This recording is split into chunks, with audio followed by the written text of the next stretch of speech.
त्यांचा वेग होता, हवा वेगाने नव्हती, हवेपेक्षा त्यांचा वेग होता. अन्यायाविरुद्ध लढण्याचा इरादा त्यांचा नेक होता, अन्यायाविरुद्ध लढण्याचा इरादा त्यांचा नेक होता. असा हा जिजाऊंचा शुभ लाखात नाही तर जगात एक होता, लाखात नाही तर जगात एक होता. आजच्या या शुभ कार्यक्रमाचे अध्यक्ष, व्यासपीठावरील मान्यवर, वंदनीय गुरुजन वर्ग, उपस्थित शिवप्रेमींनो, 19 फेब्रुवारी 1630 हा स्वातंत्र्य दिवस आणि अशा या मंगल दिनी महाराष्ट्रातील पुणे जिल्ह्यात शिवनेरी किल्ल्यावर छत्रपती शिवाजी महाराजांचा जन्म झाला. त्यांच्या वडिलांचे नाव शहाजीराजे तर आईचे नाव जिजाऊ होते. छत्रपती शिवाजी महाराजांनी वयाच्या 15व्या वर्षी स्वराज्याचे स्वप्न मनाशी बाळगले. रायरेश्वराच्या मंदिरात जीवाला जीव देणाऱ्या मावळ्यांसोबत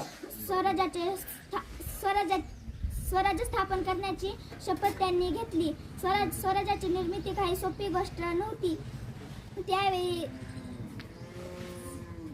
त्यावेळी सर्वत्र गुलामगिरी होती आणि समोर होते बलाढ्य शत्रू. त्यासाठी अनेक मावळ्यांनी आपले प्राण पणाला लावले. त्यामध्ये बाजीप्रभू देशपांडे, तानाजी मालुसरे, नेताजी पालकर अशा अनेक शूरवीरांनी आपल्या शिवरायांना साथ दिली आणि अशक्य प्राय अशा हिंदवी स्वराज्याची निर्मिती झाली.